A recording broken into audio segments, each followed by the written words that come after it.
اب میں دعا مانگوں گی، آپ بھی پلیز دعا مانگیے، اللہ تعالیٰ وضاحت کے ساتھ یہ مضمون ہمارے ذہنوں میں بٹھا دے۔ نحمدہ ونصلی علی رسولہ الکریم، اما بعد فاعوذ باللہ من الشیطان الرجیم، بسم اللہ الرحمن الرحیم۔ رب اشرح لی صدری ویسر لی امری واحلل عقدۃ من لسانی یفقہوا قولی۔ اللہم ارنا الحق حقا وارزقنا اتباعہ وارنا الباطل باطلا وارزقنا اجتنابہ، آمین یا رب العالمین۔ سورۃ البقرہ آیت نمبر 222۔ پیچھے ہم نے کچھ نکاح اور رشتہ ازواج کے بارے میں شرطیں پڑھی تھیں، اور اس میں سے شرط کیا تھی؟ جو ہم نے ایک شرط پڑھی کہ اپنے ہی دین والے سے نکاح کرنا چاہیے، اس لیے کہ یہ جو رشتہ ہے ازواج ہے، مناکحت جس کو کہتے ہیں، ازواجی رشتہ، the ties of marriage, the bonds of marriage, اس کا اثر نہ صرف انسان کی دنیا پہ پڑتا ہے بلکہ آخرت پر بھی پڑتا ہے۔ تو یہ معمولی رشتہ نہیں ہے، نکاح کا رشتہ بہت اہم رشتہ ہے۔ تو اسی کا ذکر آ رہا ہے، اور آگے اسی سے ریلیٹڈ کچھ ٹاپکس آ رہے ہیں۔ تو آگے جو مضمون انشاءاللہ تعالی ہم دیکھیں گے، اس میں ہم یہ دیکھیں گے کہ نکاح کا ذکر ہم نے جیسے شروع میں دیکھا، اس میں کرائٹیرین بتا دیا گیا، معیار، کہ ان کو سب سے زیادہ اہم معیار کیا رکھنا ہے۔ پھر آگے ہم کچھ اس رشتے کو ڈیزالو کرنے کے بارے میں بھی پڑھیں گے کہ اگر یہ رشتہ اپنا مقصد پورا نہیں کر رہا، جس مقصد کے لیے اللہ تعالیٰ نے یہ رشتہ بنایا، تو پھر اللہ تعالیٰ نے اس سے آزادی کا بھی راستہ کھلا رکھا ہے۔ ایک پلان رکھا ہے اللہ تعالیٰ نے جو کنٹینجنسی میں استعمال ہو سکتا ہے، اس کا بھی ذکر آئے گا، طلاق کا ذکر آئے گا، طلاق کے ساتھ پھر عدت کا ذکر آئے گا، پھر آگے چل کے مزید پھر ہم کچھ احکامات پڑھیں گے بچوں کے بارے میں، یعنی کہ پریگننسی جو عدت ہے اس میں پریگننسی وغیرہ کا ذکر ہے، اس قسم کی چیزیں ہیں۔ اور ان سب چیزوں کا پھر آپ دیکھیں کہ دار و مدار کس پر ہے؟ عورت کی منتھلی سائیکل کے اوپر، طلاق کا، عدت کا، ان سب چیزوں کا دار و مدار پیریڈز کے اوپر ہے۔ تو بعض دفعہ لوگوں کو لگتا ہے نا کہ رینڈم طریقے سے ایک دم یہ پیریڈز کا ذکر کہاں سے آ گیا؟ تو اس پہ چونکہ آگے شرعی احکامات کا دار و مدار ہے، شرعی قوانین کا دار و مدار ہے، لہٰذا اس کو ایڈریس کیا گیا۔ تو فرمایا وَيَسْأَلُونَكَ عَنِ الْمَحِيضِ، پوچھتے ہیں حیض کا کیا حکم ہے۔ تو ایک تو ہمیں سبق اس سے یہ ملا کہ جو بھی میڈیکل کنڈیشنز عورت یا مرد کو لاحق ہوتی ہیں، اسلام اس کے بارے میں بیان کرنے میں کوئی شرم جھجک محسوس نہیں کرتا، ان چیزوں کو چھپا چھپا کے نہیں رکھتا۔ حیا بہت پسند ہے اسلام کو، حیا تو اسلام کا شعار ہے، لیکن جہاں کوئی لیگل مسئلہ ڈسکس کرنا ہے یا کوئی میڈیکل ایشو ڈسکس کرنا ہے، اور وہاں اگر لوگ شرم کو لے کر بیٹھ جائیں تو کوئی میڈیسن کا علم نہیں حاصل کر سکتا، وہ تو شرما شرما کر ہی ختم ہو جائے گا۔ اگر وکلاء اور قاضی حضرات یا خواتین اگر وہ حیا اور حیا کا نعرہ لے کر بیٹھ جائیں تو بعض دفعہ وہ جو لیگل تقاضے ہوتے ہیں کسی کیس کے، وہ پورے نہیں کر سکیں گے۔ بعض دفعہ بڑے کھلے سوال پوچھنے ہوتے ہیں کسی جرم کو ثابت کرنے یا نہ کرنے کے بارے میں۔ تو اگر قاضی کہے مجھ کو تو شرم بہت آتی ہے، گواہ کہیں جی ہمیں تو بہت ہی حیا آ رہی ہے، وکیل کہے نہیں میں تو بہت ہی شرماتا / شرماتی ہوں، پھر تو ہو چکا عدالت کا یا انصاف کا معاملہ۔ تو ہم نے بہت دفعہ بات کی ہے کہ اسلام پریکٹیکل ہے، ایوری ڈے لائف کے ایشوز ڈسکس کرنے آیا ہے، یہ پارٹ آف لائف ہے، عورت کی منتھلی سائیکل۔ تو اس کے بارے میں سوال کرنے میں کوئی حرج نہیں۔ آج کل ہم ایک غلغلہ اس کا سن رہے ہیں، اور لوگ کہہ رہے ہیں کہ اس کو ایک شرم کا ایک یا شیم ایسوسیٹ کر لیا گیا ہے پیریڈز کے ساتھ۔ اسلام نے کوئی شیم ایسوسیٹ نہیں کیا پیریڈز کے ساتھ۔ پاکیزہ ترین کتاب دنیا کی قرآن، پاکیزہ ترین کلام دنیا کا قرآن۔ اور اہمیت دیکھیں عورت کی کہ وہاں پر اس کی اپنی ایک پرسنل زندگی جو اس کے خالی عورتوں کے ساتھ جو چیز مخصوص ہے اس کا ذکر کیا جا رہا ہے۔ اگر کوئی میل سینٹرک میل اورینٹڈ قرآن ہوتا کہتا ہے چھوڑو ان عورتوں کو ان کے حال پر، ہوتے ہیں تو ہونے دیں، یہ ہیں ہی ایسی، ہوتا ہی ہوگا ان کو، یہ نہیں، یہ مردوں کی ایکول انٹرسٹ کی چیزیں، ان کو بھی ایجوکیٹ کرنا ہے عورت کے پیریڈز کے بارے میں، اس لیے کہ بہرحال معاشرے میں دونوں مل جل کر رہتے ہیں۔ تو یہ تو کہیں نہیں قرآن کہتا کہ مردوں کو تو کانوں کان خبر نہیں ہونی چاہیے کہ عورت کے پیریڈز ہوتے ہیں۔ یہ ان میرڈ لڑکے بھی قرآن پڑھیں گے، ان کو پتہ ہوگا، اور ہم اس کو اس قدر شرم کی بات سمجھتے ہیں کہ گھر میں کہیں بھائیوں کو یہ پتہ نہ چل جائے یا ابو کو پتہ نہ چل جائے کہ بیٹی یا بہن روزہ کیوں نہیں رکھ رہی، اور اس میں عورت پر چاہے کتنی بھی تنگی کیوں نہ آ جائے، وہ بیچاری پیریڈز میں ہے، پورا دن بعض دفعہ فاقے کرتی ہیں لڑکیاں، ہر ایک کے گھر اتنے بڑے نہیں ہوتے کہ کچن کہیں دور ہے اور چپکے سے کھا لیا، ان کو حیا کے نام پر ان کو فاقے کروا دیتے ہیں کہ کسی کو پتہ نہ چلے کہ تمہارے پیریڈز ہیں۔ تو ہم اس کے بارے میں معتدل انشاءاللہ تعالی، اسلام جو ہمارا صراط مستقیم والا دین ہے، جو امت وسط ہے ہم، اس کے بارے میں قرآن ہم کو ایجوکیٹ کر رہا ہے کہ تمہیں اس کے بارے میں کس طرح کا رویہ اختیار کرنے کی ضرورت ہے۔ تو زندگی کے جو نجی معاملات، جو پرائیویٹ میٹرز ہوتے ہیں، ان کے بارے میں علم حاصل کرنا ضروری ہے۔ وہ کوئی ڈاکٹر نہیں ہے کہ جو پرائیویٹ معاملات کے بارے میں بات ہی نہ کرے، وہ کیسا ڈاکٹر بنے گا؟ ہم نے بات کی سارے میڈیکل سکولز بند ہو جائیں گے۔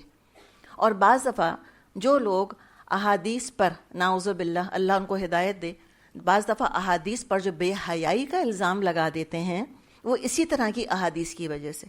اگر یہ معاملہ حدیث میں آیا ہوتا نا، وہ چھت کو لگ گئے ہوتے جا کر کہ یہ بے شرمی کی باتیں حدیثوں میں آ رہی ہیں، لہٰذا حدیثیں جھوٹی ہیں، تب قرآن کو کیا کہیں گے؟ قرآن تو خود کھل کر کہہ رہا ہے یسألونک عن المحیض، یہ پوچھتے ہیں آپ سے حیض کے بارے میں، اور پوچھنے والے کون ہیں؟ یسألنا تھوڑی کہا، یہ پوچھتی ہیں، خواتین کا ذکر نہیں ہے، مرد پوچھ رہے ہیں آ کر کہ اللہ کے رسول بتائیں تو ہم کو ذرا یہ حیض ہوتا کیا ہے، اس حیض کے احکامات کیا ہیں، اس حیض میں ہمیں کیا کرنے کی ضرورت ہے، ہم اپنی خواتین کے ساتھ کیا معاملہ کریں جب وہ حالت حیض میں ہوں۔ تو جو عورتوں کے معاملات ہیں وہ مردوں کو بھی پتہ ہونے چاہیے، تاکہ پھر وہ اپروپریٹلی اپنا بیہیویئر اس کے حساب سے ایڈجسٹ کر لیں۔ ایک عربی کی کہاوت ہے، وہ کہتے ہیں میمانی لا یتعلمان، دو میم نہیں تعلیم حاصل کر سکتے، مستکبر تکبر کرنے والا تعلیم حاصل نہیں کر سکتا، اور مستحین اور حیا کرنے والا بھی تعلیم حاصل نہیں کر سکتا۔ اور آپ صلی اللہ علیہ وسلم جو دین لے کر آئے ہیں، آپ نے اس کے بارے میں فرمایا کہ اس کی تو رات اس کے دن جیسی روشن ہے، لیلھا کا نہاریھا، اس کی تو رات اس کے دن جیسی روشن ہے۔ تو جو انتہائی نجی معاملات ہوتے ہیں شوہر بیوی کے، وہ تک آپ صلی اللہ علیہ وسلم نے اور ازواج نے اپنی پرائیویسی کی قربانی دے کر ہم تک پہنچا دی ہے، تاکہ ہم کبھی ان معاملات میں الجھتے نہ رہیں کہ جو ہم کر رہے ہیں شوہر بیوی کی حیثیت سے، یہ جائز ہے، ناجائز ہے، گناہ ہے، ثواب ہے، حرام ہے، حلال ہے، کنفیوژنز نہیں رہنے چاہیے۔ اس لیے کہ مومن جو ہے وہ علی وجہ البصیرہ کام کرتا ہے۔ علی وجہ البصیرہ کا مطلب کیا ہے کہ انشاءاللہ ہم سورہ یوسف میں ٹرم پڑھیں گے، وہ پورے دلیل کے ساتھ زندگی گزارتا ہے کہ میں نے 3 گھونٹ میں پانی پیا تو کیوں پیا، میرے پاس دلیل ہے، مجھے معلوم ہے کہ یہ کیوں کرنا چاہیے۔ میں نے اگر رکوع میں 3 دفعہ تسبیح پڑھی تو کیا دلیل ہے، کہاں سے میرے پاس دلیل آئی کہ مجھ کو رکوع کرنا ہے اور 3 دفعہ تسبیح پڑھنی ہے؟ ہر چیز کی دلیل ہے۔ تو لہٰذا دلائل کے ساتھ، اور دلائل کے لیے علم، اور اگر علم میں شرماتے رہیں گے تو علم تو حاصل نہیں کر سکیں گے۔ تو جو پرائیویٹ معاملات ہوتے ہیں ان کا بھی علم حاصل کرنا ضروری ہے، اس میں شرمانا نہیں چاہیے۔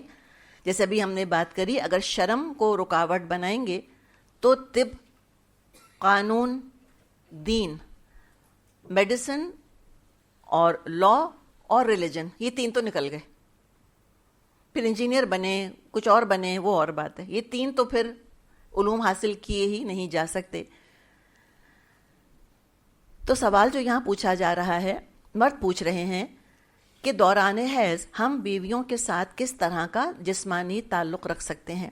یہ جو محیط لفظ ہے، اس کا ایک مطلب ہے حیض کی جگہ، وہ جگہ جہاں سے حیض کا اظہار ہوتا ہے۔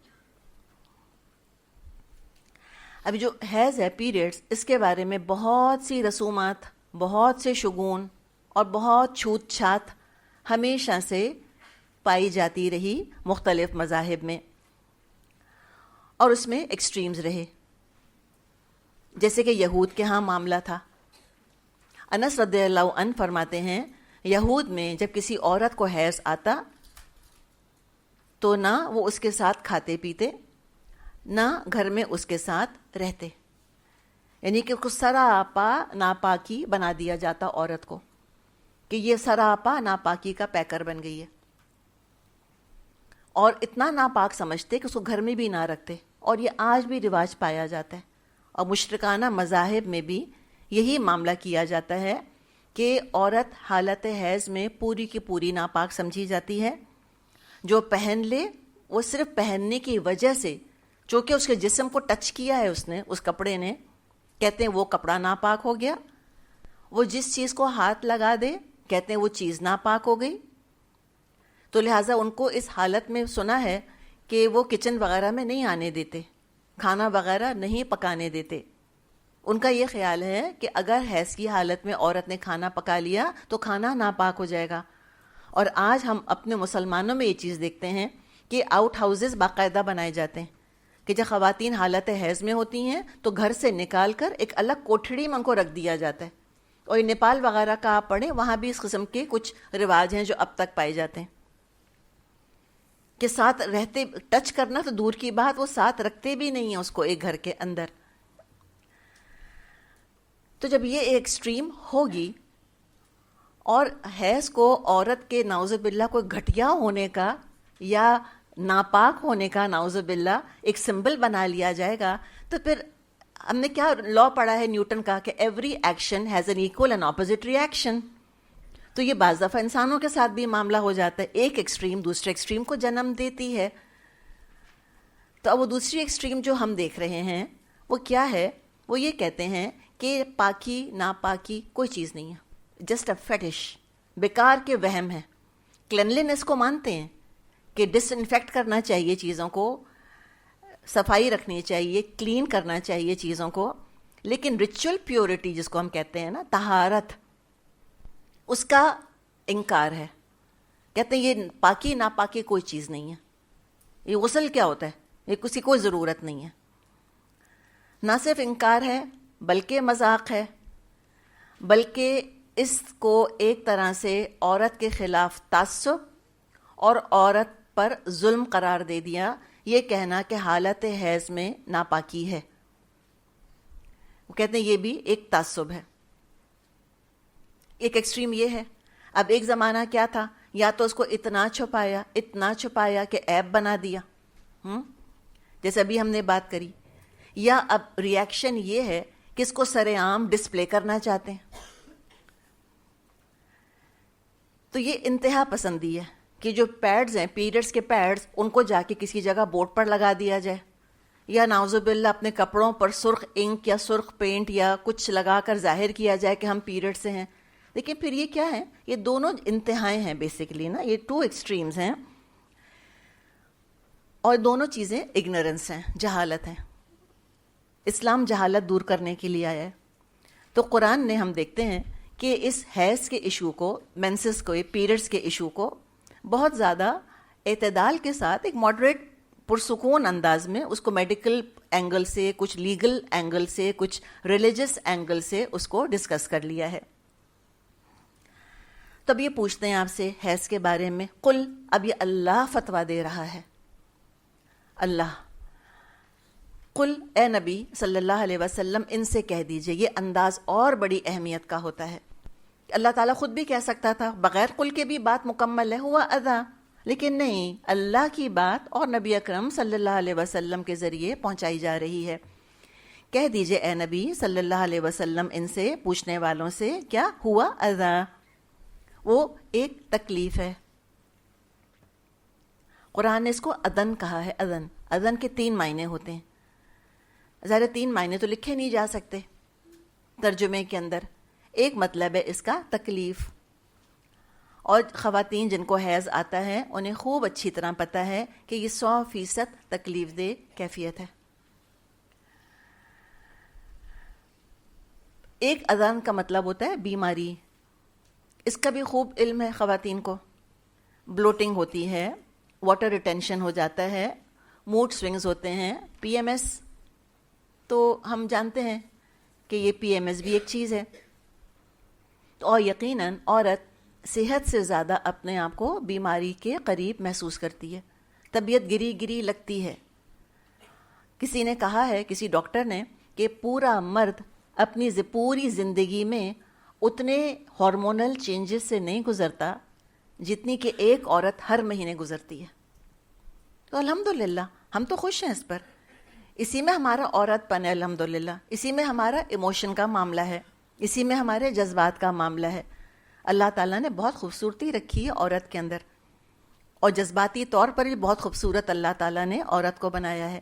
کسی کو اللہ نے کچھ زیادہ دیا, مرد کو اتنے زیادہ جذبات نہیں دیے, وہ بلیک اینڈ وائٹ دیکھ رہے ہوتے ہیں. عورت کو اللہ تعالیٰ نے بہت زبردست ای کیو دیا ہوا ہے, اس کے اندر بڑی حس ہے, وہ بہت جذباتی طور پہ بڑی حساس ہوتی ہے وہ الحمدللہ, نہ صرف اپنے بارے میں دوسروں کے بارے میں بھی. اس کی اپنی خوبصورتی ہے جو, اور زوج اسی کو کہتے ہیں, ایک میں جس چیز کی کمی ہے دوسرے میں اس چیز میں اللہ تعالیٰ نے وہ چیز زیادہ ڈال دی ہے, تو دونوں مل کے کمپنسیٹ کر لیتے ہیں. اور یہ جو ایموشنل چینجز ہیں وہ ہارمونل چینجز کی وجہ سے ہوتے ہیں. مزاج وغیرہ پہ فرق پڑتا ہے, لیکن اس کو کنٹرول کرنا چاہیے. اب چونکہ یہ سوچنا کہ ہاں اس میں یقیناً ایک بیماری والی کیفیت ہے, اب خواتین اپنے آپ کو کھلی آزادی نہ دے دیں, یا پری مینسٹرل سنڈروم ہے, یا پوسٹ مینسٹرل سنڈروم ہے, یا پیریڈز ہی ہو رہے ہیں. ابھی کیوں موڈ خراب ہے, پیریڈز ہونے والے ہیں. اچھا بھائی اب کیوں موڈ خراب ہے, اس لیے کہ ہو رہے ہیں. اچھا اب کیوں موڈ خراب ہے, اس لیے کہ ابھی بھی ختم ہوئے. تو بھائی پھر مزاج درست کب ہوگا؟ تو اس کو کنٹرول کریں. پہلے مانیں, اپنے آپ کو دیکھیں کہ میں تو اپنی بات نہیں, کسی کی بھی بات ہم کریں کہ وہ دیکھیں کہ جب میرے پیریڈ شروع ہونے والے ہوتے ہیں تو میرا ایموشنل مائنڈ سیٹ کیا ہوتا ہے. اور اگر لگتا ہے کہ چڑچڑا پن آ رہا ہے, یا رونا بہت آ رہا ہے, یا حساسیت بہت بڑھ گئی ہے, تو کنٹرول کریں, پانی پئیں, کھجور کھائیں, اور کچھ قدرتی غذائیں استعمال کریں, انشاءاللہ تعالی بہتر ہوگا. تو اپنے آپ کو ہم کھلی چھٹی نہ دے دیں. اور دیکھیں, اگر ایک شخص گھر کے اندر ایموشنلی ڈسٹرب ہوتا ہے تو پورا گھر ڈسٹرب ہو جاتا ہے. تو یہ اذن کا ایک مطلب کیا ہوا, تکلیف. دوسرا مطلب کیا ہوا, بیماری. تیسرا مطلب ہے گندگی. خود عورت کو پاکی کا احساس نہیں ہوتا. کوئی نیا کپڑا بھی اگر ہمارا الماری میں سلا رکھا ہے, ہم کہتے ہیں اچھا نہا کر پہنیں گے. ایک ہوتا ہے انسان کے اندر, ایک نیچرل چیز ہے, آپ خود فیل کر سکتی ہیں اس کو. جو پہلی دو چیزیں جن کا ہم نے ذکر کیا کہ بیماری یا تکلیف, یہ تو سب مانتے ہیں, ٹھیک ہے. اب یہ جو گندگی والا معاملہ ہے, یہ خاص اس کا انسان کی فطرت کے ساتھ تعلق ہے. جیسے مثال کے طور پہ یورین ہے یا فیسس ہے, یہ گندگی نہیں تو کیا ہے, بولو براز جس کو کہ عربی میں کہا جاتا ہے. یہ جو انسان کے جسم سے گندگی نکلتی ہے, یہ گندگی ہے. اور عام خون میں جیسے کہ کسی کی انگلی کٹ گئی, اس سے جو خون نکل رہا ہے اور حیض کا جو خون ہے اس میں فرق ہوتا ہے. عام خون کے اندر وہ اسمیل نہیں ہوتی جو کہ پیریڈز کے خون میں ہوتی ہے. تو یہ عام خون, ہم اس کی بات نہیں کر رہے, اس کے بارے میں کچھ تھوڑا سا اختلاف رائے ہے. اگر کہیں مثال کے طور پہ کہ انگلی کٹ گئی ہے اور خون نکل آئے, اسے وضو نہیں ٹوٹے گا, وہ ایز سچ ناپاکی نہیں ہے. لیکن حیض کا خون ڈفرینٹ طرح کا خون ہے, تو وہ ایک گندگی ہے. جیسے ہم نے بات کری یورین ہے, فیسس ہے, یہ بھی گندگی ہے. تو پہلی دو طرح کی گندگی تو تمام انسانوں کے ساتھ ہے اور سب اس کو گندگی مانتے ہیں. آخری چیز عورت کے ساتھ مخصوص ہے, ایک ہیلدی بالغ میچور عورت کی علامت ہے. تو اگر انسان بالکل ہی فطرت سے باغی نہیں ہے اور اللہ رسول سے بالکل باغی نہیں ہے, تو وہ مانے گا کہ ہاں یہ گندگی ہے. تو اس کو ایجوکیٹ کرنا ضروری ہے. اگر ہمیں لگتا ہے کہ ہماری بیٹیاں اس عمر کو پہنچ رہی ہیں, اور آج کل بلوغت جلدی ہو بھی رہی ہے, اور خاندان سے بھی فرق پڑتا ہے, یہ ہیریڈیٹری ہے چیز کہ کس کے پیریڈز کب شروع ہوں گے. بعض دفعہ لڑکیاں ددیال پر پڑتی ہیں, بعض دفعہ ننیال پہ پڑتی ہیں, یعنی کہ جس عمر میں ماں کو شروع ہوئے ہوتے ہیں اسی عمر میں بیٹی کو شروع ہوتے ہیں, یا جس عمر میں پھپھیوں کو شروع ہوئے ہوتے ہیں اسی عمر میں بھتیجیوں کو شروع ہوتے ہیں. سمجھے کوئی 9 سال کی عمر تقریباً, ٹھیک, 8.5-9 سال اس عمر سے ماؤں کو چاہیے بیٹیوں کو بتا دیں، ایجوکیٹ کر دیں، کسی اور کے حوالے نہیں کریں، ان کو سرپرائز نہیں ملنی چاہیے. بہت ٹرامیٹک ہوتا ہے بچیوں کے لیے، ان کو کچھ نہیں پتا، سڈنلی وہ دیکھیں کہ بلیڈنگ ہو رہی ہے، ان کو پتہ نہیں، سمجھ ہی نہیں آئے گا کہ ہو کیا رہا ہے میرے ساتھ، اور زندگی بھر وہ ایک ٹراما ان کے ساتھ ایسوسیٹ ہو جائے گا پیریڈس کے ساتھ. انسان کی سائیکی کا پتہ نہیں نا، ہماری سائیکالوجی عجیب قسم کی ہے، تو لہٰذا ان کو ایجوکیٹ کر دینا چاہیے. گھروں میں پیریڈس کے بارے میں جو گھر میں ہمارے محرم مرد ہوتے ہیں، ہمارے باپ بھائی ہیں، کوئی کھلا ڈسکشن نہیں ہونا چاہیے اس کے بارے میں، اور نہ اس کو اتنا چھپانا چاہیے کہ عورت کی زندگی تنگ ہو کے رہ جائے، اور نہ یہ کوئی ایسا موضوع ہے جو کہ گھر کے بھائیوں کے سامنے اور باپ کے سامنے کھول کے ڈسکس کیا جائے. کیا وہ کہہ رہے ہیں کہ اچھا تم کیا ہوا، تمہارے سر میں درد ہے؟ ہاں وہ میرے پیریڈز ہیں نا اس لیے میرے سر میں درد ہے. یہ دیکھیے یہ طریقہ مناسب نہیں ہے. تو لہٰذا ایک انسان کامن سینس کی باتیں ہیں نا ہمیں کھولنی کیوں پڑ رہی ہیں؟ اس لیے کہ بعض دفعہ ضد کی وجہ سے نا ہم کامن سینس کو چھوڑ بیٹھتے ہیں. تو مائیں سکھائیں اپنی بچیوں کو، ان کو پریپیئر کریں اس چیز کے لیے، اور اس میں ہولانے کی ضرورت نہیں ہے. مائیں یہ نہ کریں کہ اب پیریڈز بیٹی کے شروع ہو گئے، اب فون کر کہہ رہے ہیں بڑی ہو گئی ہے، اچھا لڑکی، اچھا میں بڑی ہو گئی ہوں، لیکن پتہ نہیں کیا ہو گیا ہے، جیسے اتنی فکر مند شکلیں بنا کر پوچھتی ہیں. اور نہ ہمیں پوچھنے کی ضرورت ہے کہ تمہاری بیٹی بڑی ہوگی. بعض دفعہ لوگ بلیٹنٹلی پوچھ لیتے ہیں، بھئی آپ کو اس سے مطلب، آپ اپنے آپ کو دیکھیں نا. تو یہ اس طرح کے سوالات، یہ بے حیائی ہے. اس کا کوئی تعلق نہیں ہے کہ آپ کسی کے اتنے پرسنل معاملات کے اندر بلا وجہ گھسیں جا کر. اسی طرح اگر کسی کو لگتا ہے کہ بھئی اس کی بیٹی کو یا بہن کو کوئی میڈیکل ایشوز ہیں، پیریڈ شروع نہیں ہو رہے، تو لے جائیں گائنیکالوجسٹ کے پاس. ہم نے ان میرڈ لڑکی کا گائنیکالوجسٹ کے پاس جانا ایک ٹبو بنا کے رکھا ہوا ہے. اچھا اب کوئی ایشو ہے اور لے کر جانا ہے، تو پہلے بہنوں کو، نندوں کو، ساس کو، اماں کو پہلے بتانا ضروری ہے؟ چپ چاپ لے جائیں؟ تو ہم بھی تو اناؤنسمنٹ سے تھکتے نہیں ہیں نا. ہم پہلے سب سے ڈسکس کریں گے کس کے پیریڈز نہیں شروع ہوئے، نہیں، سارے میں بات گھوم جائے گی. اس کے بعد 10 مشورے لوگوں کے سنیں گے. اس کے بعد کہیں گے اچھا میں فلاں، تم بتاؤ کس کے پاس لے کے جاؤں. اتنی بھولی کیوں؟ آپ کو پتا ہے کیوں نہیں کہ شہر میں گائنیکالوجسٹ کون ہے؟ خاموشی کے ساتھ یہ کام کر لیں. تو اس طرح تو لڑکیوں کی صحت کو داؤ پہ نہیں لگانا چاہیے نا. یہ کون سی شرم ہے؟ یہ جہالت ہے، یہ کوئی شرم نہیں ہے. تو اس کے بارے میں ماؤں کو بھی ایجوکیٹ کرنے کی ضرورت ہے. اور خاص طور پہ جب شادی ہو رہی ہو، ایک تو دیکھیں نا، ایک کیا ہے کہ جب پیریڈ شروع ہو رہے ہیں، دوسرے جب بیٹی کی شادی ہو رہی ہے، تو اس کو بتائیں اس وقت کہ کیا حلال ہے اور کیا نہیں ہے، اس حالت میں شوہر کے ساتھ کیا ہو سکتا ہے، کیا نہیں ہو سکتا. تو بیٹی کو بھی بتانا ہے اور بیٹے کو بھی بتانا ہے. تو بیٹی کو کون بتائے گا فطری طور پہ؟ ماں. اور بیٹے کو کون بتائے گا فطری طور پہ؟ باپ. ابو کو کسی اور بات میں شرم آئے نہ آئے، ایسی باتوں میں تو شرم سے ان کا تو منہ لال ہو جاتا ہے کہ میں بتاؤں، کہ تم ہی بتا دو. یہ ذمہ داری وہ چاہیں گے کہ بیوی ہی ادا کر دے، کوئی اور بتا دے. تو یہ بہرحال یہ بھی پیرنٹس کی رسپانسبلٹی ہے کہ وہ یہ باتیں اپنے بچوں کو بتائیں. 10 منٹ لگتے ہیں، کون سا کوئی لیکچر دینا ہے اتنا لمبا. اور اگر پہلے سے کوئی ایسی کلاسز کا اہتمام کر لیا ہے جہاں کہ وہ ایجوکیٹ ہو چکی ہیں، الحمدللہ. تو یہ بات یہاں پر اللہ تعالیٰ نے بیان فرما دی. اچھا اگر پہنے ہوئے کپڑے ہیں اور وہ اس پہ کوئی داغ دھبا مینسز کا نہیں لگا، تو صرف پہننے کی وجہ سے، by virtue of just wearing them, وہ کوئی ناپاک نہیں ہوتے. ایک زمانے میں ہم نے سنا تھا کہ پیریڈس کے دنوں میں جتنے کپڑے پہنے سب دھلیں گے، حتیٰ کہ دوپٹے، جو اس زمانے میں دوپٹے پہنا کرتے تھے، تو کہا کہ دوپٹے بھی دھلیں گے.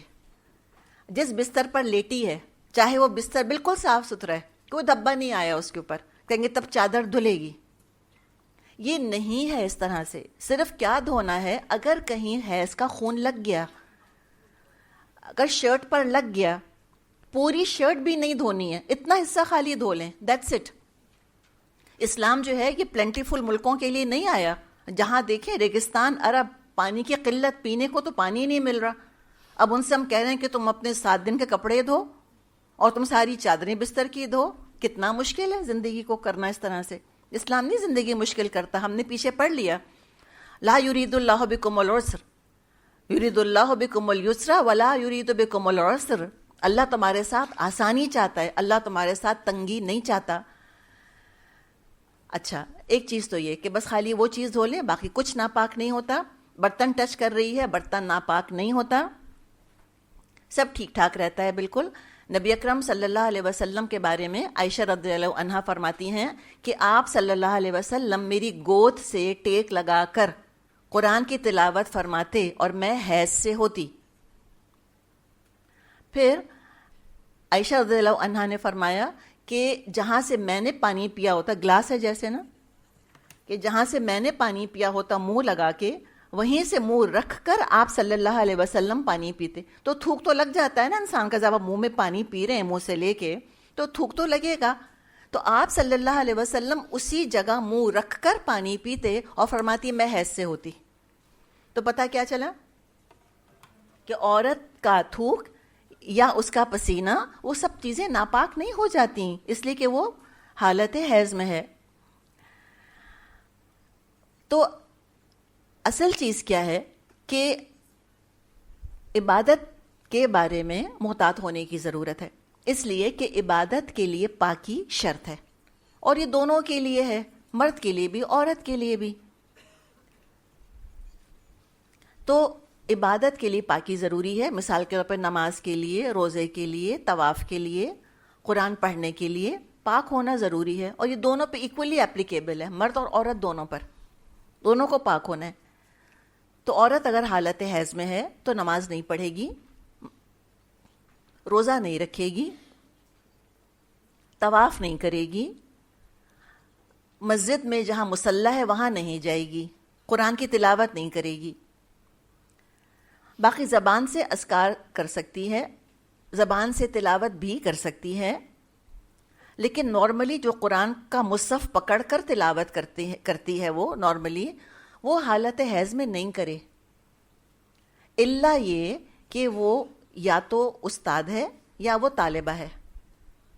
اب جیسے ہمارے اسکولوں میں ریلیجن کا پیریڈ ہوتا تھا, اسلامیات کا پیریڈ ہوتا تھا, ٹھیک ہے, اب اس کا ایگزام دینا ہے. کسی لڑکی کو حیض آ گیا اور اس کو پیپر دینا ہے, اس میں آیات لکھنی ہے, وہ لکھے گی یا نہیں لکھے گی, یا وہ فیل ہو جائے گی, یا وہ یہ کہے گی کہ میں پیریڈز کے بعد آ کر پیپر دوں گی, تو پھر تو ہو چکا نا, پھر تو کوئی ایگزام ہو ہی نہیں سکتا.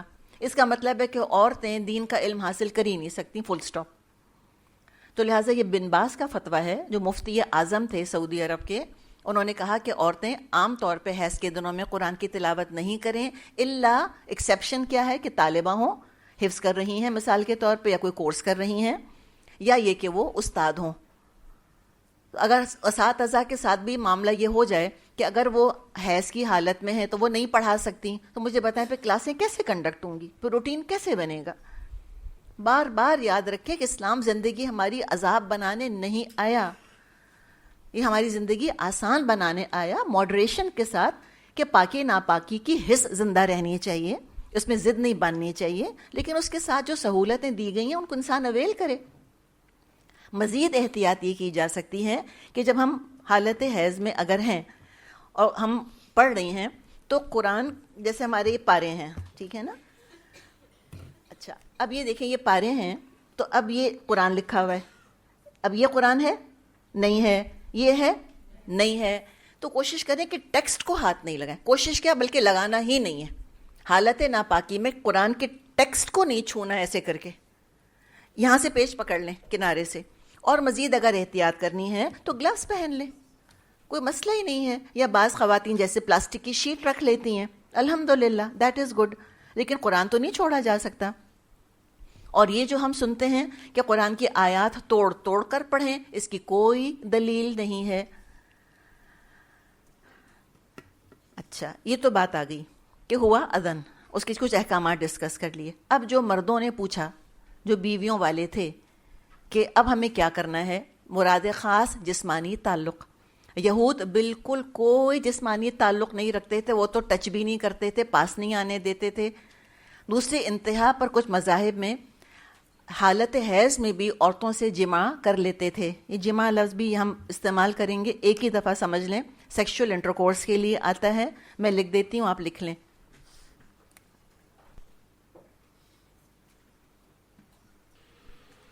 خاص ازواجی تعلق. تو جو غیر شادی شدہ عورت ہے اس کے بارے میں عبادات کا معاملہ ہم نے دیکھ لیا. اگر شادی شدہ ہے تو شوہر کو اجازت ہے. کس چیز کی اجازت ہے وہ ہم دیکھتے ہیں. یہاں پہ کیا فرمایا؟ یہ جو اجازت مانگ رہے ہیں یا احکامات کے بارے میں پوچھ رہے ہیں کہ ہم کیا کریں، فرمایا فَاعْتَزِلُوا النِّسَاءَ فِي الْمَحِيضِ، ان عورتوں سے الگ رہو. فی المحید، محید کس چیز سے الگ رہو؟ پوری عورت سے، حیض کی جگہ سے.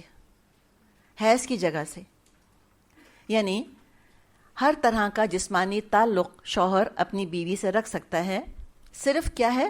جماع کی اجازت نہیں ہے. ازواجی تعلق قائم نہیں کر سکتا، حیض کی جگہ سے الگ رہے. اور اگر حقیقت میں ہم دیکھیں تو ان دنوں میں جو عورت کا اپنا کچھ ایک سائیکولوجیکل میک اپ ہوتا ہے، وہ خود بھی نہیں چاہ رہی ہوتی یہ چیز، وہ خود اس کے لیے تیار نہیں ہوتی. آپ صلی اللہ علیہ وسلم نے فرمایا، یہ مسلم میں حدیث ہے، آپ نے فرمایا کہ جماع کے علاوہ سب کچھ کرو. عائشہ رضی اللہ عنہا فرماتی ہیں کہ ہم حالت حیض میں ہوتی، آپ صلی اللہ علیہ وسلم ہم سے فرماتے کہ تہمت باندھ لو، یعنی جو نیچے والا حصہ ہے اس کو کور کر لو، جو ناف سے نیبل سے نیچے کا حصہ ہے نا، آپ فرماتے اس کو کور کر لو. اور پھر آپ نے فرمایا کہ پھر وہ ہم سے تعلق رکھا کرتے تھے، یعنی کہ وہ حصہ اس سے روک دیا گیا. باقی جو شوہر بیوی کا معاملہ ہوتا ہے وہ سارا کچھ کیا جا سکتا ہے، اس سے نہیں روکا گیا. تو یہاں جو یہ سب باتیں کس سے پتہ چلی ہم کو؟ حدیث سے. قرآن کو کہتے ہیں نا کہ قرآن کو صرف قرآن سے سمجھو اور حدیث کو ہرگز لے کے نہیں آؤ. اچھا، اگر قرآن کو صرف قرآن سے سمجھیں تو کیا فرمایا اللہ تعالیٰ نے؟ فَاعْتَزِلُوا النِّسَاءَ فِي الْمَحِيضِ، حیض کی حالت میں عورتوں سے دور رہو. وَلَا تَقْرَبُوهُنَّ حَتَّى يَطْهُرْنَ، ان کے قریب بھی مت جانا جب تک وہ پاک نہ ہو جائیں. تو اسے کیا پتہ چل رہا ہے؟ کہ عورت اس صوفے پر بیٹھے، میاں اچھل کے اگلے صوفے پر بیٹھے، اس لیے کہ یہاں لکھا ہے کہ لا تقربوہن حتی یطہرن، قریب بھی نہیں جانا. بیوی پانی کا گلاس لے کر آ رہی ہے، الٹے قدموں دوڑے دروازے سے باہر کہ ہرگز میرے پاس مت آنا، میرے نزدیک مت آنا تم. تو کریں نا پھر اس طرح سے، پھر دیکھتے ہیں زندگی کیسے گزرتی ہے ان کی. پھر کون کھانا پکاتے، پھر کھائیں ہوٹل سے 7 دن تک اور رہیں اکیلے کمرے کے اندر. پہلے ہی مزاج بگڑے ہوئے ہوتے ہیں بیوی کے پیریڈس کی وجہ سے، اور اب اللہ جانے پھر کہاں مزاج جائیں گے، اللہ ہی بہتر جانے. تو پھر آپ دیکھیں کہ کتنی اللہ تعالیٰ نے اہمیت دی ہے میاں بیوی کے رشتے کو، کہ آلریڈی رکاوٹ آ گئی ہے. اس میں میجورٹی شادی شدہ خواتین جانتی ہیں کہ میاؤں کے موڈ کیسے ہو جاتے ہیں، اچھے خاصے بھلے ہوتے ہیں، لیکن جب عورت کی بیوی کے پیریڈز ہوں تو کھانے میں نمک بھی زیادہ لگ رہا ہوتا ہے، ان کو کچرا بھی جگہ جگہ نظر آ رہا ہوتا ہے، اللہ جانے کیا دماغ پہ جھنجھلاہٹ چڑھی ہوئی ہوتی ہے. اس میں اگر 100% پابندی لگا دی جاتی ہے کہ تم ٹچ بھی نہیں کر سکتے، تو اور ٹینشن اور زیادہ پرابلمز کریٹ ہوتے. اللہ نے بنایا ہے، اللہ یعلم من خلق، وہی نہیں جانے گا جس نے تم کو پیدا کیا، اللہ جانتا ہے. تو اللہ تعالیٰ نے ایز دے دی ہے، لیکن اس حد تک بھی نہیں کہ اس چیز کو بالکل ہی چھوڑ دیا جائے نعوذ باللہ، اور پھر حالت حیض میں بھی عورت کے ساتھ جسمانی تعلق قائم کر لیا جائے. نہیں، اس کی اجازت نہیں ہے.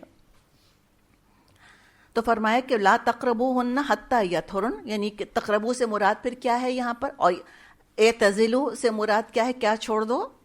پورا جسم چھوڑ دو بیوی کا؟ نہیں، حیض کی جگہ صرف چھوڑ دو. ولا تقربوہن، اور ان کے قریب، اس جگہ کے قریب نہ جانا جہاں سے حیض آتا ہے، یعنی کہ جماع نہیں کرنا.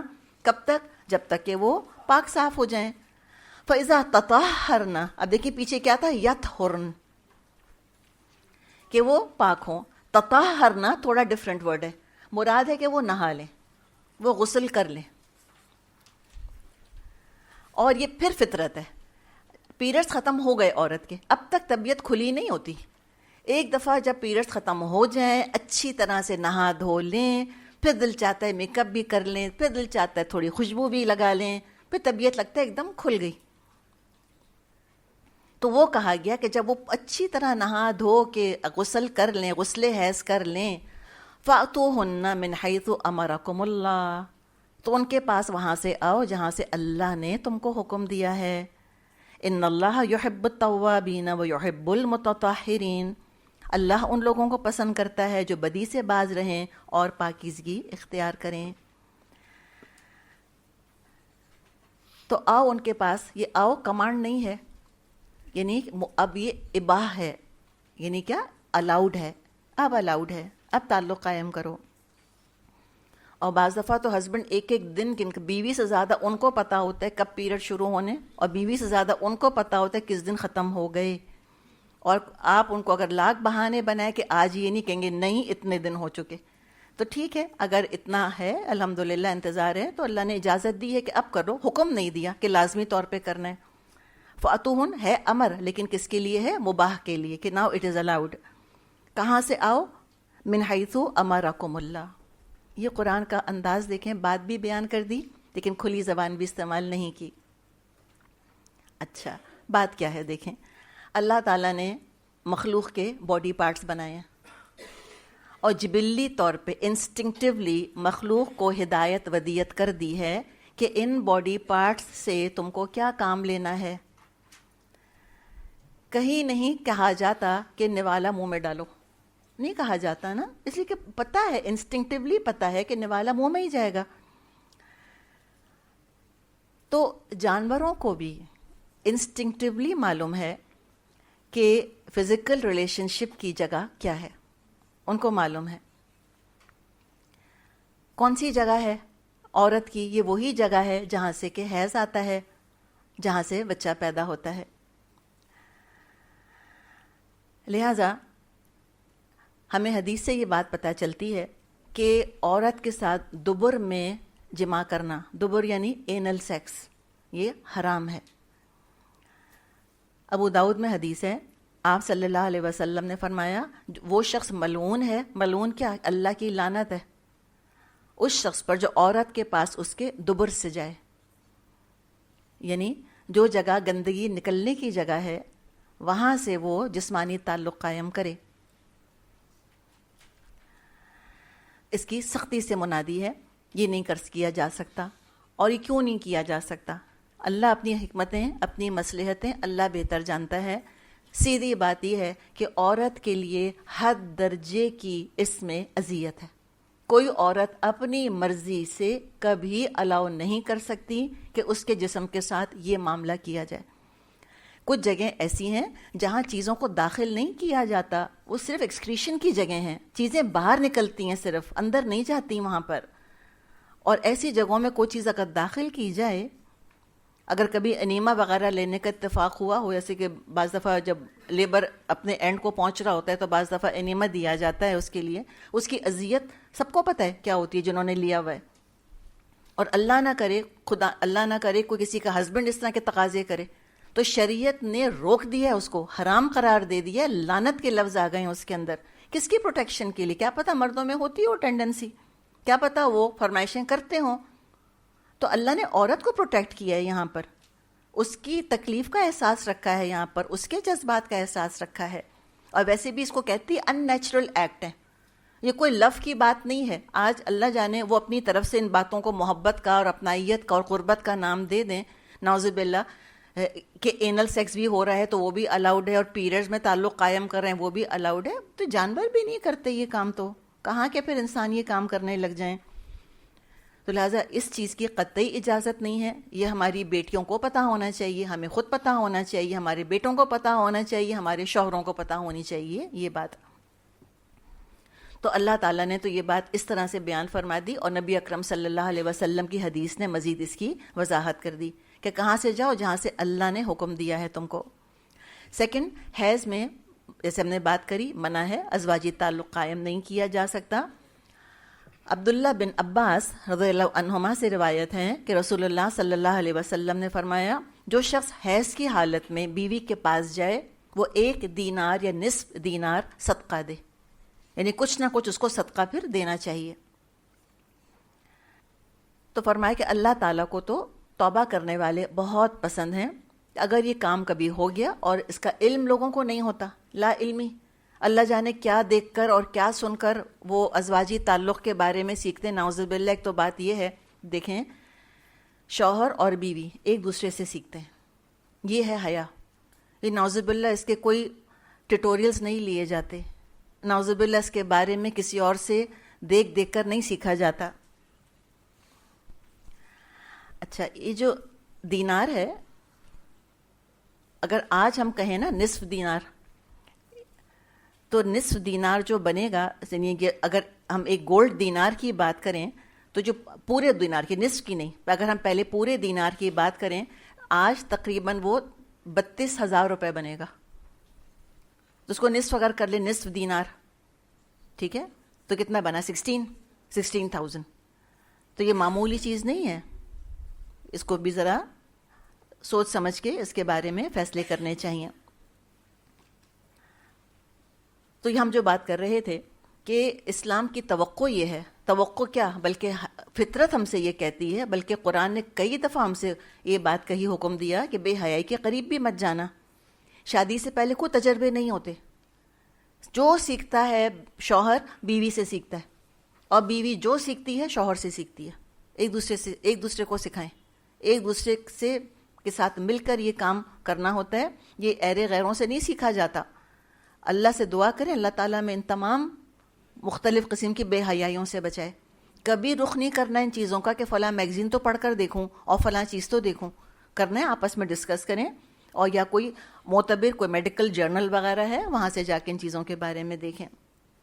اس لیے کہ بعض دفعہ ہوتا کیا ہے کہ حد درجے بے حیائی کے مظاہرے دیکھے جاتے ہیں, اور اس میں اللہ ہی بہتر جانتا ہے. اللہ تعالیٰ میری آپ کی سب کی آنکھوں کو اپنی پناہ میں رکھے کہ ہم وہ مناظر کبھی نہ دیکھیں. اللہ جانے کیا دیکھتے ہیں وہ اس کے اندر, پھر سب چیزیں آ کر بیوی پہ آزما رہے ہوتے ہیں. وہ بیچاری بعض دفعہ بھولی بھالی معصوم لڑکیوں کو پتہ بھی نہیں ہوتا کہ میاں چاہ کیا رہا ہے مجھ سے. اور بعض دفعہ وہ چیزیں, بعض دفعہ اللہ جانے, اللہ ہماری بیٹیوں کو عورتوں کو اپنی پناہ میں رکھے, وہ اللہ جانے کیا دیکھے میاں سے کیا ایکسپیکٹ کر رہی ہوتی ہیں. تو پلیز ان چیزوں سے اللہ تعالی ہم سب کو بچائے, اور لہٰذا ہمیں اس کے بارے میں بہت محتاط ہونے کی ضرورت ہے. پھر آگے فرمایا, اگلی آیت ہے, نساؤکم حرث لکم فأتوا حرثکم انا شئتم وقدموا لانفسکم واتقوا اللہ واعلموا انکم ملاقوہ وبشر المؤمنین.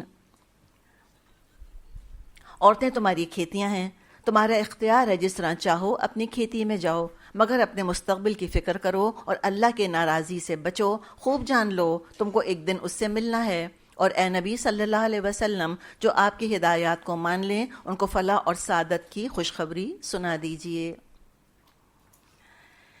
تو ایک جو تصور دیا جا رہا ہے پرائیویسی کا, کہ شوہر اور بیوی کا معاملہ بڑا آزاد معاملہ ہے, اور اسلام نے پرائیویسی کی بہت زیادہ حفاظت کی ہے. کسی کو اجازت نہیں ان باتوں میں دخل دینے کی, کسی کو اجازت نہیں سوال پوچھنے کی. یہ اپنا پرائیویٹ معاملہ ہے, اور اس پرائیویسی میں جیسے کہ انسان ایک خوشی کے ساتھ اور ایکسائٹمنٹ کے ساتھ اور فرحت کے ساتھ اور چاہت کے ساتھ جاتا ہے, ان جذبات کا اسلام نے خیال رکھا ہے کہ اس میں کوئی پابندیاں نہیں ہیں, کھلی اجازتیں ہیں. وہ کھلی فضا کے اندر تم جو کرنا چاہتے ہو کرو. انشاءاللہ آگے سورہ نساء میں بھی ملتے جلتے الفاظ ہم پڑھیں گے. تو وہ تصور دیا گیا کہ تمہاری تو اپنی کھیتی ہے, تمہاری اپنی ایک پرائیویٹ سپیس ہے, وہ پرائیویسی کی چیزیں ہیں, اور کسی کو حق نہیں میاں بیوی کے بارے میں پوچھے کہ کیا ہوا. ایک تو ہمارے ایک اور رواج ہے, شادی کی صبح مامیاں, خالائیں, کزنز, میرڈ کزنز اپنا حق سمجھتی ہیں, پوچھیں کیا ہوا, آپ کہیں کچھ نہیں ہوا. اچھا اگر کہہ دیا کچھ نہیں ہوا تو ایک اور ہنگامہ مچ جائے گا خاندان کے اندر. اب کیا کہیں تم کو, مطلب کیا ہوا, کہیں گے لو بڑی زبان ہے ان کی, تو ابھی ایک دن کی دلہن ہے اور باتیں تو سنو ذرا ان کی. لیکن یہ میری اور آپ کی رسپانسبلٹی ہے کہ ہم نہ کرے دیں اس طرح سے. وہ ایک سوال کی لسٹ ہوتی ہے, اور لڑکیاں بیچاری کو وہ سمجھتی ہے ان سوالات کے جواب دینا کوئی ضروری ہے ہمارے لیے. جو پوچھا جاتا ہے وہ ڈیوٹیفلی بتانا شروع کر دیتی ہیں, اچھا اچھا یہ ہوا, ٹک یس یہ ہوا, رائٹ. نہیں, ہمیں پتہ ہونا چاہیے, اگر ہمارے لیے تو اس ٹو لیٹ نہ ہو, جو آپ میں سے الحمدللہ ینگ لڑکیاں ہیں, آپ کو پتہ ہونا چاہیے کوئی سوال پوچھے چپ کر جائیں. عبد الرحمن بن عوف رضی اللہ عنہ صحابی تھے, ان کا نکاح ہوا, جیسے چھیڑ چھاڑ ہوتی ہے, دوستوں نے پوچھا کیا ہوا, چپ رہے, پھر پوچھا. تو انہوں نے جواب یہ دیا عبد الرحمن بن عوف نے کہ اگر یہ کام سب کو پتہ ہونا ہوتا تو اللہ تعالیٰ کھڑکیاں دروازے تالے نہ بناتا, پھر جانوروں کی طرح سڑکوں پہ ہو رہے ہوتے یہ سارے کام. تو کسی کی کیا انٹرسٹ کی باتیں ان چیزوں کے اندر. اور یہ بھی خاص انسانوں کے اندر شیطان کا یہ اثر آ جاتا ہے کہ یہ تعلق انتہائی انٹرسٹ کا لگتا ہے دوسروں کا. بھئی اپنے تعلق پہ آپ زور دیں, اس کو بہتر بنائیں. نہ جی, اس کے بیڈ روم میں کیا ہو رہا ہے اس میں بہت دلچسپی ہے. کبھی نہیں دیکھا ہوگا ہم نے کہ ایک بلا بلی یہ کام کر رہے ہیں اور سارے بلیاں بلے کھڑے ہو کے تماشا دیکھ رہے ہیں. کبھی دیکھا آپ نے؟ یہ انسانوں کا معاملہ ہے کہ نعوذ باللہ اس طرح کی چیزوں کو مجلسوں میں دیکھنا, نعوذ باللہ, یا خود دیکھنا کہ اس نے یہ تعلق کیسے قائم کیا. اللہ نے کہا نا اسفل سافلین, کہ وہ تو جانوروں سے بھی گر جاتا ہے جب وہ گرنے پر آتا ہے. تو لہٰذا اس میں حیا, جتنی حیا ہوگی آپ دیکھیں اتنا یہ رشتہ خوبصورت ہوگا. اور یہ حقیقت ہے کہ بیوی کے اندر حیا مرد کو اچھی لگتی ہے, اور حقیقت ہے کہ شوہر کے اندر حیا بیوی کو اچھی لگتی ہے. حیا والے مرد, ان کے اندر ایک عجیب سی کشش محسوس کرتی ہے عورت, بیوی اپنے شوہر کے اندر. بے حیائی کے اندر کوئی کشش نہیں ہے, چاہے شیطان کتنا بھی اس کو مزین کیوں نہ کرے. تو یہاں یہ بات بتائی جا رہی ہے. دیکھیں کھیتی کی بات کی جا رہی ہے. کھیتی پر دنیا کی پیداوار, دنیا کی بقا کا دار و مدار ہے, وائٹل ہے, وائٹل. پارکس کے بغیر کام چل جائے گا, باغوں کے بغیر کام چل جائے گا, لیکن کھیتوں کے بغیر کام نہیں چل سکتا. اسی طرح عورت پر دنیا کی پیداوار کا دار و مدار ہے. صرف ڈیکوریشن کے طور پہ نہیں بنایا اللہ نے عورت کو, فریولس نہیں ہے, وائٹل ہیں انسانیت کے لیے عورتیں. اس لیے کہ اسی عورت کے وجود سے نئے انسان جنم لیتے ہیں. اور اس کھیتی کو مرد کا پانی سیراب کرتا ہے. تو دیکھیں وہ کھیتی کہا ہے نا, تو پانی کہاں سے آئے گا؟ ماء مہین جو کہا اللہ تعالیٰ نے, ماء الرجل ہے, وہ مرد کی طرف سے پانی آتا ہے, تو پیداوار نکلنے لگتی ہے عورت میں سے. اور یہ کھیتی بھی کہہ کر مردوں کی جو اپنی پروٹیکٹیو انسٹنکٹس ہیں ان کو جگایا گیا ہے کہ کتنی قیمتی ہے عورت, کیسے حفاظت کرنی ہے. اپنے کھیت میں کوئی کسی کو داخل نہیں ہونے دیتا. پبلک پارک نہیں کہا کہ پبلک پارک ہے, پبلک پراپرٹی نہیں جس کا جی چاہا ٹچ کر لیا, اور جس کا جی چاہا تمہاری بیوی کو باہوں میں لے کے ناچنا شروع کر دیا, اور جس کا جی چاہا تمہاری بیوی کو اس نے گلے لگا لیا. کیسے ہو سکتا ہے؟ کدھر ہے غیرت؟ تو اللہ نے کہا کھیتیاں تمہاری, مردوں کی غیرت, مردوں کی حفاظت اور عورت کا قیمتی ہونا, اس 3 الفاظ میں اللہ نے بیان فرما دیا. اور کھیتی کرتی کیا ہے؟ پروڈیوس کرتی ہے. تو عورتوں کو بچے پیدا کرنے سے گھبرانا نہیں چاہیے. حقیقت ہے کہ گاڈ گیون رسپانسبلٹی ہے. انسانیت کی بقا کا دار و مدار بچوں کی پیدائش پر ہے, افزائش نسل پر ہے. مسئلہ پروکریشن کا ہے. اور آپ صلی اللہ علیہ وسلم نے بھی حوصلہ افزائی کی ہے. مسند احمد میں حدیث ہے, آپ صلی اللہ علیہ وسلم نے فرمایا تزوجوا الودود الولود, تزوجوا الودود, محبت کرنے والی عورت سے شادی کرو, الولود, بچے پیدا کرنے والی عورت سے شادی کرو. اب ہم کہیں کہ شادی سے پہلے کیسے پتا کس کے یہاں بچے ہوں گے کہ نہیں؟ اس زمانے میں طلاق یافتہ عورتوں سے شادی کرتے تھے, ابھی بھی کرتے ہیں, بیواؤں سے کرتے تھے, اب بھی کرتے ہیں. یا ایک خاندان کا ٹرینڈ ہوتا ہے, پتہ ہوتا ہے کہ ان کے ہاں بچے ہوتے ہیں, یعنی کہ آپ قیاس سے بھی اندازہ لگا سکتے ہیں. ایک طرف یہ, لیکن دوسری طرف بات کیا ہے کہ ہم جانتے ہیں, اور ہر کسان, ہم تو خیر کیا, ہم تو کھیتی باڑی نہیں کرتے, ہر کسان جانتا ہے کہ کھیتی اوور کلٹیویٹ کرنے سے بیکار ہو جاتی ہے. تو لہٰذا بغیر وقفے کے فصل پر فصل اگر اگائی جائے گی تو کھیت پر برا اثر پڑے گا.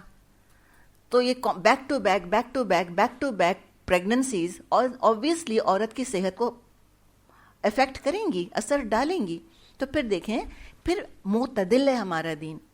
یہ نہیں کہ تمہارے 15 بچے ہو جائیں ایک بیوی سے, یہ تو کہیں نہیں لکھا ہوا. نہ یہ کہا کہ ایک بھی نہیں ہونا چاہیے, صحت کی اتنی حفاظت کرنے لگ جاؤ تم کہ ایک بچہ بھی نہیں ہو رہا.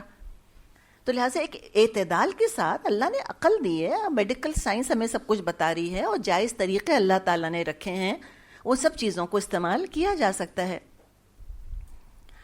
ایک اور چیز آپ دیکھیں کہ جو لفظ استعمال کیا گیا حرف, اس سے کیا پتہ چلتا ہے ہم کو قرآن کا مزاج, کہ قرآن نے کہیں عورت کے حسن کو اس کی خوبی کا معیار نہیں بنایا, جو کہ سٹینڈرڈ رہا ہے دنیا میں ڈے 1 سے. لٹرلی ٹرافیز کی طرح عورتیں کلیکٹ کی جاتی تھیں. کس بنیاد پر؟ حسن کی بنیاد پر. لگتا ہے کہ صرف جیسے سجانے کے لیے کوئی شینڈیلیئر ہے جیسے, اس کے لیے اللہ نے جیسے کہ عورت کو پیدا کر دیا. تو یہ اسلام ہے، اس میں کوئی گلیم گرل کا کوئی تصور نہیں ہے. گلیمرس کا تو ذکر ہی کہیں ہم کو نہیں ملے گا، اس سے ملتا جلتا کوئی عربی کا لفظ بھی ہم کو نہیں ملے گا. اور جیسے ہم بات کر رہے ہیں کہ عام طور پہ دنیا نے عورت کو اس کے حسن پر ہی جج کیا ہے، جس کے بارے میں پھر آج ہم ریئیکشن بہت زیادہ دیکھ رہے ہیں. اسلام نے ایسا کچھ نہیں کیا. دنیا کیا چاہتی ہے؟ آج کل ہم جو سنتے رہتے ہیں نا، لوگ کس پہ رش کرتے ہیں؟ Trophy wives. ٹروفی وائف سنا ہے آپ نے ورڈ؟ تو اسلام کہتا ہے ٹروفی وائف نہیں، اسلام کہتا ہے کھیتی وائف. ہم کہیں گے لو ہم کو کھیتیاں بنا دیا. اس پہ خفا ہو جاتے ہیں. تو کیا کہیں؟ تتلیاں کہیں تم کو تو ناراض، کچھ اور کہیں تو ناراض.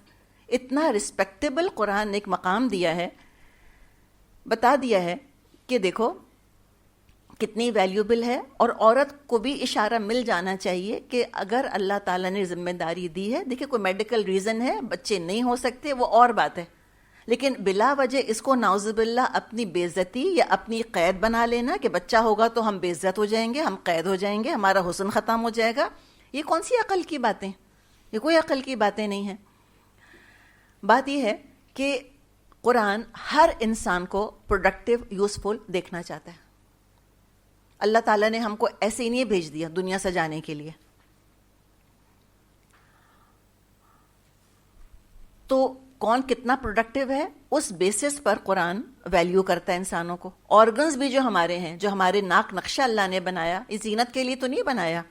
آنکھیں خالی کو ڈیکوریشن تو نہیں ہے، کان خالی ڈیکوریشن کے لیے تو نہیں بنائے اللہ تعالیٰ نے. بار بار ہم دیکھتے ہیں کہ قرآن ہم سے کہتا ہے کہ آنکھیں استعمال کرو، کان استعمال کرو، عقلیں استعمال کرو. اس کی ترغیب دی ہے، یوز دیم. اسی طرح اللہ نے بدن کے لیے، ریلیکسیشن کے لیے، پلیجر کے لیے کچھ اعمال ہیں جو رکھ دیے ہیں، ان کا اہتمام کیا ہے، لیکن ساتھ ساتھ یوزفلنس اور ذمہ داری کا بھی احساس دلایا. بالکل اسی طرح عورت اور مرد کی شرمگاہ کا معاملہ ہے، ریپروڈکٹیو آرگنز کا. اس کا تعلق پلیجر سے ہے، کوئی شک نہیں. خوشی کے ساتھ، چاہت کے ساتھ، محبت بڑھانے کا ذریعہ ہے، کمفرٹ ہے اس کے اندر. کتنے پلیجر ہارمونز ہیں جو سیکریٹ ہوتے ہیں باڈی کے اندر، کتنے ریلیکسنگ ہارمونز ہیں جو سیکریٹ ہوتے ہیں اس تعلق کے نتیجے میں. لیکن ساتھ ساتھ نسل بڑھانے کی ذمہ داری اور اس کی حفاظت کا بھی ذمہ ہے. اور یہ جو آگے اللہ تعالیٰ نے فرمایا کہ قدموا لانفسکم واتقوا اللہ واعلموا انکم ملاقوہ وبشر المومنین، یہ کس کے ضمن میں آ رہا ہے؟ یہ بیڈ روم کا معاملہ ہے. بیڈ روم وہ جگہ ہے جہاں انسان اسلامکلی سب سے زیادہ آزاد ہے. بہت کم پابندیاں ہیں جو کہ لگائی گئی ہیں، بہت کم. کیا ہیں؟ لٹرلی 2 پابندیاں جو ابھی ہم نے جن کا ذکر کیا. کیا؟ پیریڈز میں نہیں ہو سکتا جسمانی تعلق، اور دوسرے اینل سیکس. ان 2 پر 100% پابندی ہے. باقی کوئی پابندی ہم کو نہیں ملتی، نہ قرآن کے اندر نہ حدیث کے اندر. لیکن یہاں بھی اللہ نے احساس دلا دیا کہ محتاط رہنا، اللہ سے ملاقات کرنی ہے، حساب دینا ہے. ایسا نہ ہو کہ شوہر بستر پر ازواجی معاملات میں بیوی پر ظلم کرے یا حق تلفی کرے، یا بیوی شوہر کے ازواجی معاملات میں، ازواجی حقوق میں کمی کوتاہی کرے، یا اس کی حق تلفی کرے، یا دوسرے پر ظلم کرے. تو مردوں کو بھی احساس دلا دیا کہ یہاں بھی اللہ دیکھ رہا ہے، کوئی نہیں دیکھ رہا. ایبسلیوٹ پرائیویسی ہے، اللہ دیکھ رہا ہے. یہ اللہ کی بندیاں ہیں، کوئی ایسا معاملہ ان کے ساتھ نہیں کرنا کہ جس کا تم کل اللہ کو جواب نہ دے سکو. اور بشارت کیا ہے؟ ایمان کے ساتھ. بشر المومنین، مومنوں کے لیے بشارت ہے. اب جب یہاں پر حیض کا ذکر آیا، اس کے بعد اب پکی قسموں کا ذکر آئے گا، اور پھر اصل رخ جو ہے وہ طلاق کے معاملے کی طرف مڑ جائے گا. انشاءاللہ تعالی اس کے بارے میں ہم بات کریں گے. ابھی آپ بریک لے لیں.